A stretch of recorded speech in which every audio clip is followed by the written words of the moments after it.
मेज सजी रही, कुर्सियां गरम रही, बस जो नहीं हुआ वो थी बात। जो नहीं हो सका समझौता और पाकिस्तान। नमस्कार, मैं आनंद कृष्णा आज आपके सामने फिर एक बार एक विषय लेकर प्रस्तुत हूं। एकदम सीधी बात, न हाथ मलते हुए न चीखते चिल्लाते हुए, बल्कि प्यार से और व्यंग्यात्मक रूप में, न पक्ष में न विपक्ष में।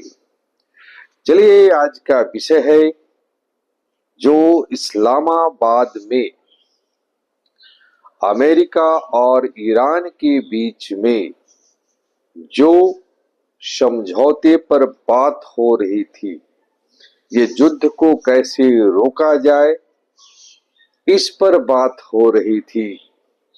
और आपको पता है कि 14 डेज का सीज फायर भी हुआ है।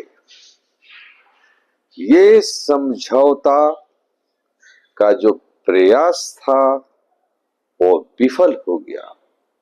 पूरे विश्व के लिए ये बड़े ही दुख की बात है।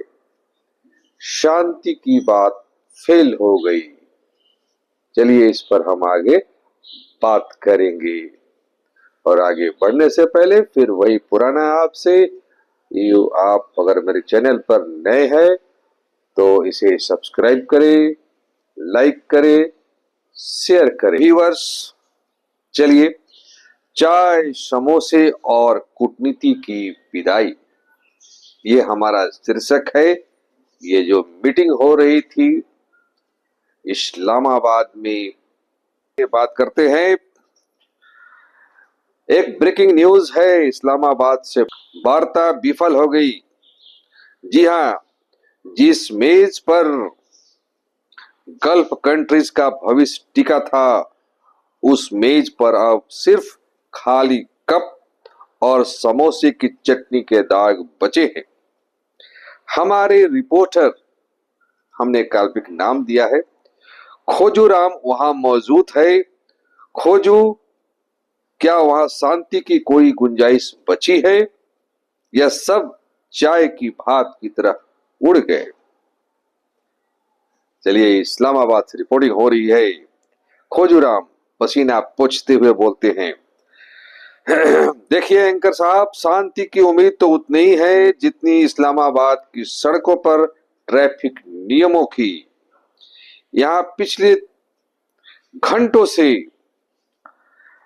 बंद कमरे में बातचीत चल रही है अमेरिका और ईरान के बीच में, और बाहर हम पत्रकार अपनी किस्मत और अंदर नेता एक दूसरे की नियत रो रहे थे।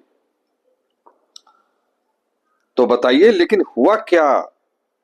दोनों के बीच में कोई समझौता हुआ, ईरान और अमेरिका के बीच में?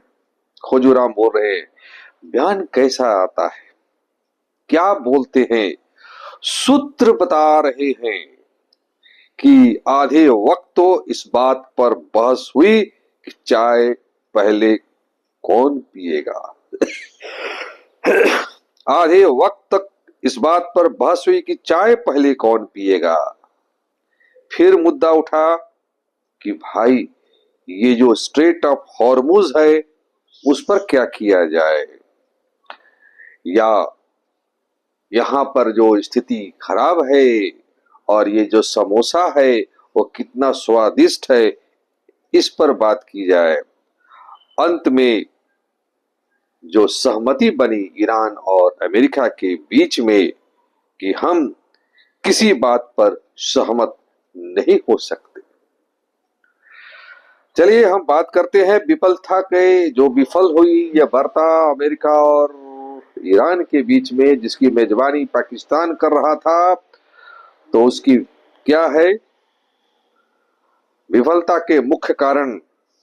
खोजूराम बता रहे हैं, एंकर साहब, विफलता के मेज पर समोसे रखे थे लेकिन किसी ने उसे छुआ नहीं।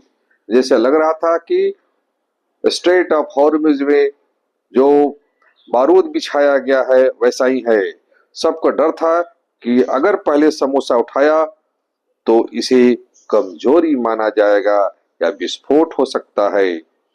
बॉडी लैंग्वेज कैसी थी ईरान के लोगों की और अमेरिका के रिप्रेजेंटेटिव्स की।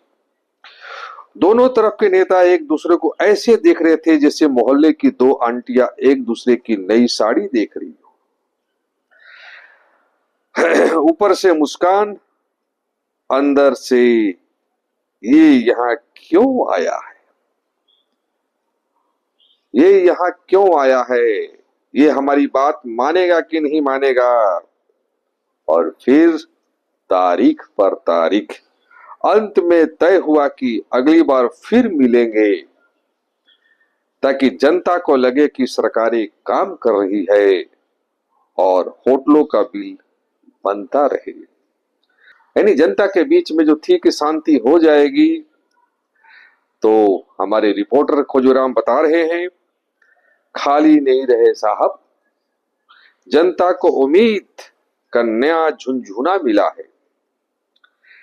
जाते जाते एक अधिकारी ने धीरे से कहा, बातचीत फेल नहीं हुई, बस अगले जन्म तक के लिए टल गई है। अब बताइए, ये जो युद्ध चला 40 डेज के नियर अबाउट, और उधर इजराइल अपने करामात कर ही रहा है, तो पता नहीं तो देख करके दुनिया के लोगों को क्या समझ में आएगा। तो चलिए, बहुत बहुत शुक्रिया हमारे रिपोर्टर साहब। तो दर्शकों, ये सब इस्लामाबाद से असफलता की कहानी। मेज सजी रही, कुर्सियां गर्म रही, बस जो नहीं हुआ वो थी बात, जो नहीं हो सका समझौता। और पाकिस्तान जो अपने आप को समझ रहा था कि विश्व की धुरी बनने जा रहा है, वो जो है विश्व में उसकी बड़ी भूमिका होगी, जो इतनी बड़ी समझौता कराने जा रहा है, बड़ा ही रुआसे मन से दोनों ही मेहमानों को, ईरान और अमेरिका को विदा करता है और कहता है, काश आप समझौता कर लेते तो मेरा कद थोड़ा और ऊंचा हो जाता और मिलिट्री का हेड आसिफ मुनीर थोड़ा अपने आप को पाकिस्तान में और बड़ा कर लेता, और ये जो प्राइम मिनिस्टर है ये भी अपने आप को, जनता में उनकी भी कुछ पूछ बढ़ जाती। चलिए, आप सभी को विशेष धन्यवाद जो आपने मेरे इस प्रोग्राम को देखा और समझा, एंजॉय किया। इसी तरह से अपने प्यार को बनाए रहे। थैंक्स ए लॉट, धन्यवाद विशेष।